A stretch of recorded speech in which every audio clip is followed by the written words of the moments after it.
అనిపిస్తోంది సృష్టి అని విన్నాను, అది వేదం అన్నావు నీవది ఇదేందో అనుకుంటే స్టెప్ అటో ఇటో అవుతుంది. ఏదో ఒక సమగ్ర శిక్ష ఉద్యోగంలో ఒక డేర్ స్టెప్ తీసుకున్నాం. డేర్ స్టెప్ తీసుకున్నందుకే ముందరికి వెళ్ళిపోయే అవకాశం ఉంటుంది. ఎన్ని కింది స్థాయి నుంచి రేవంత్ రెడ్డి గారు ముఖ్యమంత్రి కావడానికి ఎన్ని కష్టాలు ఎన్ని ఇబ్బందులు పడి తెగించి గట్టిగా మొండి నిలబడి వాడు సీఎం అయ్యిండు. మీరంతా మొండి నిలబడితేనే అవుతారు. కేసీఆర్ కూడా మొండి ఉన్నాడు కాబట్టి సీఎం అయ్యాడు. పవన్ కళ్యాణ్ అంతే. ఎవరైనా తీసుకోండి, ఎగ్జాంపుల్ చరిత్ర తీసుకుంటే అంతే ఉంటుంది. ఎవరైతే మొండిగా గట్టిగా నిలబడి వెళ్తారో వాళ్ళ హక్కుల కోసం గట్టిగా పోరాటం చేస్తారో. ఎందుకు చెప్తున్నా అంటే నేను ఇంతకుముందు ఫస్ట్ చెప్పినప్పుడు తాళతాలు ఓట్లు అన్ని పోతే అట్లా కాకుండా చెప్తున్నా. ఎందుకంటే వాస్తవంలో ఒక పోయింది అనుకుందాం, నిజంగా వచ్చే జీతాల కంటే మనం బతకలేమా? తీసేసే పరిస్థితి వచ్చింది అనుకో, అప్పుడు గవర్నమెంట్కే ఉంటుంది కదా. కాకపోతే ఎట్టి పరిస్థితుల్లో ఈరోజు మనకు మంచి జరగాలనే కాస్తో కూస్తో, ఎందుకంటే పోయినసారి ధర్నా చేసినాం, ఈవెన్ ₹1 కూడా వెళ్ళే మళ్ళీ సంవత్సరం ధర్నా చేయాల్సిన పరిస్థితి వస్తుంది. మళ్ళీ ఇట్లాంటి ధర్నా నేను ఏమనుకుంటున్నా అంటే ఈ పాటలు రాసే అవకాశం మళ్ళీ ఈ ధర్నా. తెలంగాణ సమగ్ర శిక్ష ఉద్యోగులందరూ కూడా గత 15 రోజులుగా రిలే నిరాహార దీక్షలు చేపట్టారు. ఇందులో భాగంగా వనపర్తి జిల్లాలోని ఉద్యోగులందరూ కూడా ఈరోజు రోడ్లపైకి వచ్చి తమ నిరసన వ్యక్తం చేస్తున్నారు. అయితే వనపర్తి కలెక్టరేట్ ముందు చాలా రోజులుగా ఈ శిబిరాన్ని ఏర్పాటు చేసి తమ నిరసన వ్యక్తం చేస్తున్నారు. అయితే వాళ్ళ డిమాండ్ ఏంటో వాళ్ళని అడిగి తెలుసుకుందాం. అమ్మా, మీ పేరు చెప్పండి. నా పేరు లోహిత. నేను వనపర్తి కస్తూర్బా గాంధీ బాలికా విద్యాలయంలో స్పెషల్ ఆఫీసర్గా పనిచేస్తున్నాను.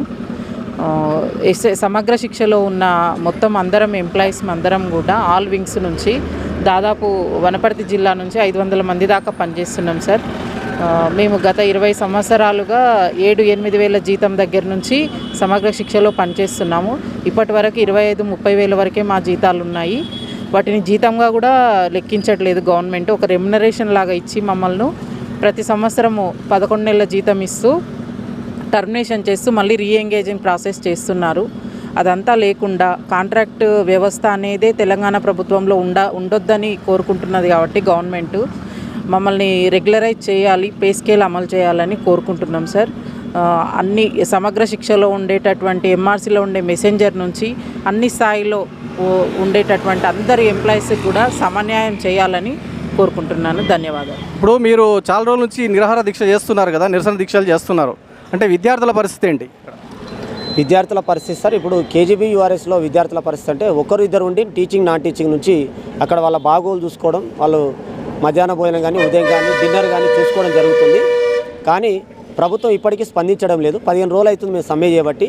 రేవంత్ రెడ్డి గారు హామీ ఇచ్చిండ్రు, లాస్ట్ సంవత్సరము హామీ ఇచ్చున్నారు. నేను అధికారంలోకి వచ్చిన తర్వాత సమగ్ర శిక్ష ఉద్యోగులను రెగ్యులరైజ్ చేస్తాను, ఆ యొక్క తీపి కవరు 100 రోజుల్లో నేను ఇస్తానని చెప్పడం జరిగింది.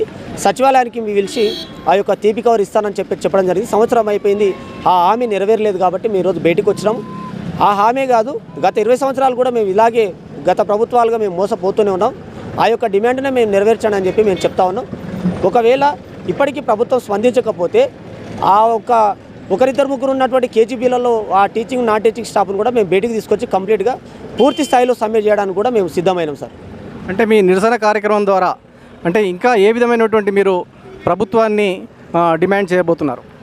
సార్, మేము ప్రభుత్వాన్ని ఒకే రకంగా డిమాండ్ చేస్తున్నాం సార్. చాలా రకాలుగా కలవని ఎమ్మెల్యే లేదు, కలవని మినిస్టర్ లేదు, కలవని అధికారి లేదు, కలవని ప్రజాప్రతినిధి లేదు. ప్రతి ఒక్క ప్రజాప్రతినిధి కూడా ప్రతి ఒక్కరికి కూడా మేము పేపర్లు ఇచ్చి విసిగిపోతున్నాము. ఈ రోజుకి 16 రోజు గడుస్తూ ఉన్నది. నిరవధిక సమ్మెలో ఉన్నాము. మేము మా ఉద్యోగాలను వదిలిపెట్టుకున్నాము. మాకు ఈ నెల జీతం కూడా రావట్లేదు. కాబట్టి ముఖ్యమంత్రి గారు ఇచ్చినటువంటి హామీని మీకు ఖచ్చితంగా నెరవేర్చాలని చెప్పి మేము దీక్షాపదంగా కూర్చున్నాం సార్. మాకు ఆ హామీని జీవో రూపంలో ఖచ్చితంగా నెరవేర్చాల్సిందే. ఇంకా మేము ఒకవేళ గవర్నమెంట్ కూడా మాకు ఇంకా వేచి చూసే ధోరణిగా ఉంటే మేము కేజీబీలలో ఉన్నటువంటి విద్యార్థులను కూడా బయటకు తీసుకొచ్చి నాన్ టీచింగ్ స్టాఫ్ అందరినీ బయటకు తీసుకొచ్చి ఈ ఉద్యమాన్ని ఇంకా ఉధృతం చేస్తామని చెప్పి డిమాండ్ చేస్తున్నాం సార్. కాబట్టి ఒకటే మా డిమాండ్ సార్, ముఖ్యమంత్రి గారు హామీ ఇచ్చారు, మాకు నెరవేర్చాలి, అంతేవరకే మేము కోరుచున్నాం సార్. ఖచ్చితంగా రెగ్యులరైజ్ చేయాలి, పే స్కేల్ అమలు చేయాలని చెప్పి మా ఉద్యోగ సంఘాల తరఫున మేము డిమాండ్ చేస్తున్నాం సార్. అమ్మ, మీరు దీక్ష చేయడం వల్ల అంటే మీతో పాటు మీ కుటుంబ సభ్యులు కానీ మిగతా విద్యార్థులు కానీ ఇబ్బంది పడుతున్నారు. మీ కుటుంబాలు ఏ విధంగా ఉన్నాయి? మేము గత 20 సంవత్సరాల నుంచి ఇక్కడ వర్క్ చేస్తున్నాం సార్, ఎస్ఎస్ఏ ఎంప్లాయీస్గా. మేము 20 సంవత్సరాల నుంచి ఏమీ ఆధారం లేకుండా ఎన్ని సార్ మాకు 10,000 శాలరీ, మేము ఎస్ఎస్ఏలో ఒక పార్ట్ టైం ఇన్స్ట్రక్టర్ అని మాకు పేరు పెట్టి 10 మంత్స్ షార్లీ ఇస్తారు సార్ మాకు. 10 మంత్స్ షార్లీలా మాకు 10,000 నుంచి మాకు అసలు కనీసం ఇంటి కిరాయి కూడా కట్టుకోలేకపోతున్నాం సార్. ఇంటి కిరాయి కాదు కదా, పిల్లలను చదువు కూడా మాకు సాగుతలేదు సార్. సరే మేము బతకడానికి రోడ్డు మీద కూలి లేబర్ పని చేసుకుంటేనన్నా ఒక 1,000 రూపాయలు రోజు 700 800 తీసుకుంటున్నారు సార్. మేము బడికి పోయి పొద్దుగాల ఉదయం 9 o'clock పోతే 4:35 వరకు వర్క్ చేస్తున్నాం సార్. అక్కడ వర్క్ చేసి మేము ఇంటికి వచ్చేటాలకు మా పిల్లలకు తిండి పెట్టుకుందామంటే కూడా తిండి దొరుకుతలేదు సార్. మా ఏమొద్దు సార్, మాకు ఎక్కువ ఇవ్వద్దు సార్, కనీసం పనికి తగ్గ వేతనం అడుగుతున్నాం సార్ను. సార్ ఇచ్చిండు ఒకటే హామీ మాకు, ఛాయ్ తాగే టైంలో మీకు సగౌరవంగా పిలుచుకొని మీకు ఆర్డర్స్ ఇచ్చి పంపిస్తున్నాడు సార్ మాకు రెగ్యులరైజ్ ఒకటి ఇవ్వమని అడుగుతున్నా సార్. ఇక్కడి ఉద్యోగులంతా కూడా సీఎం రేవంత్ రెడ్డి గారి పైన ఎన్నో ఆశలతో ఉన్నారు. సమగ్ర శిక్ష ఉద్యోగులందరికీ కూడా రెగ్యులర్ చేయాలన్న ఆశయం వీరంతా వ్యక్తం చేస్తున్నారు. కాబట్టి ముఖ్యమంత్రి గారు సహృదయంతో స్పందిస్తారని ఆశిస్తున్నాం.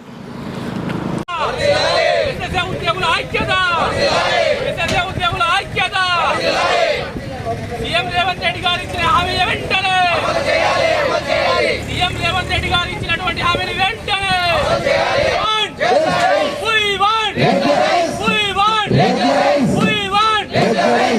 ఉద్యోగుల ఐక్యత, ఉద్యోగుల ఐక్యత.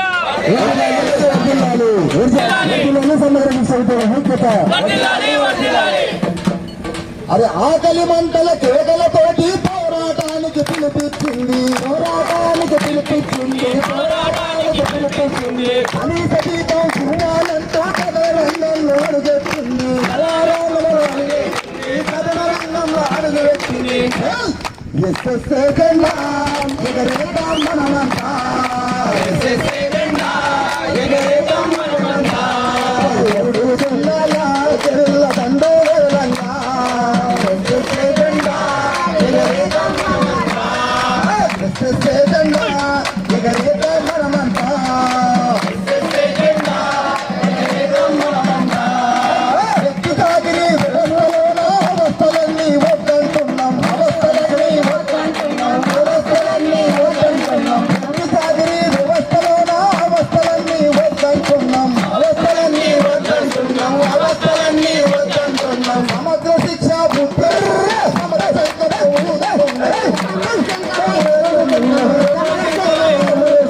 సమగ్ర శిక్ష ఉద్యోగులు సమర సంకట ఊరుతున్నారు, సమర సంకట ఊరుతున్నారు, సమర సంకట ఊరుతున్నారు.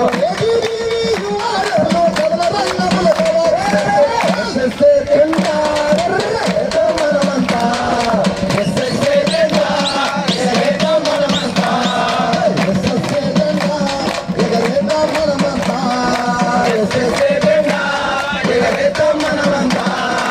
ఆటోపాటు టీచర్లంతా అగ్గిరవ్వలై మండుతున్నారు, అగ్గిరవ్వలై మండుతున్నారు, అగ్గిరవ్వలై మండుతున్నారు. ఈటీలో పిడికిలి హక్కుల కోసం చేస్తున్నారు, హక్కుల కోసం చేస్తున్నారు, హక్కుల కోసం చేస్తున్నారు. ఆపరేటర్లు ఎంఐఎస్ లో కంప్యూటర్లు బంద్ చేసిండ్రు, కంప్యూటర్లు బంద్ చేసిండ్రు, కంప్యూటర్లు బంద్ చేసిండ్రు. ఎంఆర్సీలు మూగబారినవి.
చెప్తున్నారు మీకు? ఆ? మరి ఏం చేస్తున్నారు మీరు? మంచిగా భోజనం చేస్తున్నారా? స్నానం చేస్తున్నారా? ఇంకేమైనా ఇబ్బందులు ఉన్నాయా మీకు? బాగానే ఉంటున్నారా? మీకేం ఇబ్బంది లేదు కదా? మీ మేడమ్స్ అందరు రావాలన్నా మళ్ళీ? వస్తారు తొందరనే వస్తారు. రావాలి అందరూ. సర్వశిక్ష ఉద్యోగుల నిరసనల కారణంగా గత 15 రోజులుగా పాఠశాలలు పూర్తిగా విద్యార్థులకు బోధన లేక అగమ్యగోచరంగా తయారై ఈ సందర్భంగా విద్యార్థుల పరిస్థితి ఏందో వాళ్ళని అడిగి తెలుసుకుందాం. ఇంటర్మీడియట్ చెప్పండి. Good afternoon sir. మాకు కొన్ని రోజుల నుంచి అంటే 11-12 డేస్ నుంచి మాకు క్లాసెస్ జరుగుతలేవు సార్. మాకు మేడం వాళ్ళే వస్తలేరు. అసలు మేడం వారు రాకున్నందున మాకు అసలు ఏ సబ్జెక్ట్ చదువుకోవాలో ఏది చదువుకోవాలో అసలు అర్థమైతే లేదు. మాకు ఏం చేయాలో కూడా ఎంసెట్ కూడా స్టార్ట్ అయింది సార్. మాకు ఎంసెట్ కూడా స్టార్ట్ అయినాయి. అసలు ఎంసెట్ క్లాసెసే జరుగుతలేవు. ఎంసెట్ ఎగ్జామ్ ఏం రాయాలో కూడా అర్థమైతే లేదు. మాకు ఎంసెట్ గురించి మాకు కొంచెం కూడా తెలుసలేదు. ఒక క్లాస్ స్టార్ట్ అయినాక ఒక రోజే వచ్చినట్టు వచ్చింది, ఇంకా రాలేకపోయింది సార్. ఏది చదవాలో కూడా అర్థమైతే లేదు. మాకు మేడమ్స్ వాళ్ళు ఏడున్నారంటే కూడా ఎవరు చెప్తలేరు. మేడం వాళ్ళని ఒకవేళ డ్యూటీలో వచ్చినా కూడా అసలు ఏమైనా అడగాలంటే మేడం వాళ్ళు కూడా ఏమంటలేరు. మిగతా మేడం వాళ్ళు ఎందుకు వస్తలేరు అని చెప్తుంటే కూడా ఏ మేడం వాళ్ళు పలుకుతలేరు. వర్కర్స్ వస్తున్నారు, వాళ్ళ పని వాళ్ళు చేసుకొని మాకు తిండి పెట్టి పోతున్నారు వాళ్ళు. ఈ విధంగా ఇప్పుడు ఈ టీచర్స్ ఎవరు లేకపోవడం వల్ల ముఖ్యంగా అంటే రాత్రిపూట మీరు ఏమైనా ఇబ్బందులు ఎదుర్కొంటున్నారమ్మా?